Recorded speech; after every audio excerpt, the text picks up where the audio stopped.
9 manières d'utiliser du papier journal intelligemment pour obtenir un beau jardin. Notez 4,4 à 8 votez après un hiver rude où beaucoup de plantes plus ou moins fragiles ont dû faire face à la neige et n'ont pas tenu le coup. Il est temps de se mettre à fond dans le jardinage et de replanter de belles choses pour verdir son extérieur. Le problème, c'est que les jardins font face à de nombreux aléas qui fragilisent ces plantations. Il y a le froid, les oiseaux, les mauvaises herbes. Heureusement, le papier journal peut s'avérer très utile pour éviter ces soucis et bien d'autres choses encore. Voici 9 manières de l'utiliser dans vos espaces verts. 1. Pour conserver l'humidité, il est possible de couper le journal d'une taille adaptée à un pot pour les contenants pour éviter la perte d'humidité trop rapide à l'intérieur en protégeant la surface de la terre. Vous pouvez mettre 3 couches pour éviter la formation d'herbes en laissant passer l'oxygène et l'irrigation. Vous pouvez aussi tapisser un pot poreux, par exemple en terracotta, pour y retenir l'humidité, surtout lors des mois les plus chauds de l'année. Repliez le dessus du papier par-dessus la terre. Vous pouvez ensuite cacher le journal avec de la mousse décorative ou du pays.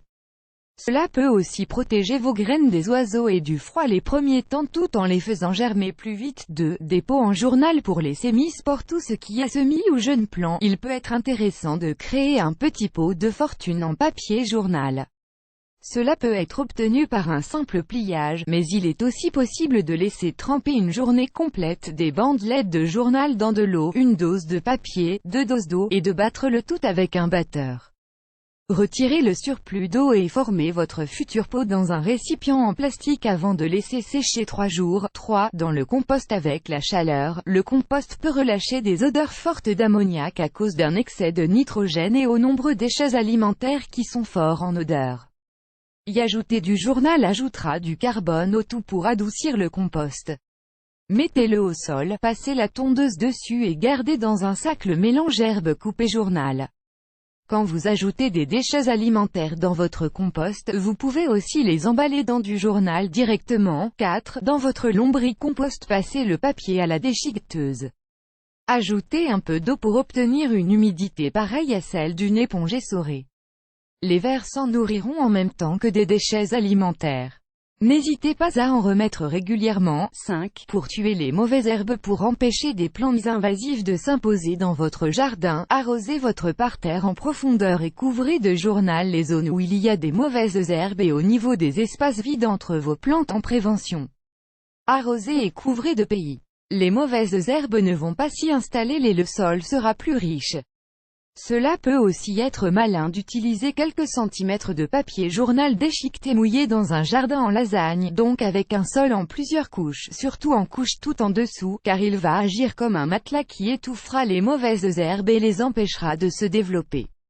Inutile de faire trop de couches qui risqueraient de nuire à la circulation d'eau. 6. Contre le gel. Si vous utilisez des couches froides, vous vous rendez peut-être compte que ce n'est pas suffisant contre les températures basses. Vous pouvez alors avoir recours à du journal pour isoler encore plus la structure. 7. Pour conserver les bulbes tendres au lieu d'utiliser de la mousse de tourbe pour emballer vos bulbes, recyclez votre journal à cet effet en ne serrant pas trop fort et en mettant le tout dans un endroit frais et sec. Votre glaïeul et autres dahlias apprécieront cette solution.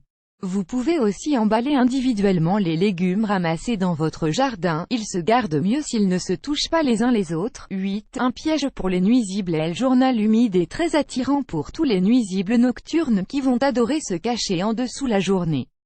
Au crépuscule, posez cela dans des coins de jardin, vous pouvez poser un petit pot dessus pour l'empêcher de s'envoler, et collectez-le le matin, les petites bêtes s'y seront toutes accrochées. 9. Vous pouvez aussi essuyer vos outils de jardin avec après utilisation pour éviter qu'ils ne rouillent à cause de l'humidité et des saletés. Faut-il s'inquiéter d'utiliser du journal dans le jardin? Est-ce sans danger? L'on peut s'inquiéter des produits chimiques potentiellement présents dans les encres utilisées pour imprimer, mais ce sont le plus souvent des encres à base d'huile de soja qui sont utilisées. Depuis 2001, les encres toxiques ne sont plus utilisées dans la communauté européenne, donc même sur les pages de publicité brillantes, il ne devrait pas y avoir de soucis. En plus, vous faites du recyclage et ça, c'est bon pour la planète. Source: A Garden for the House.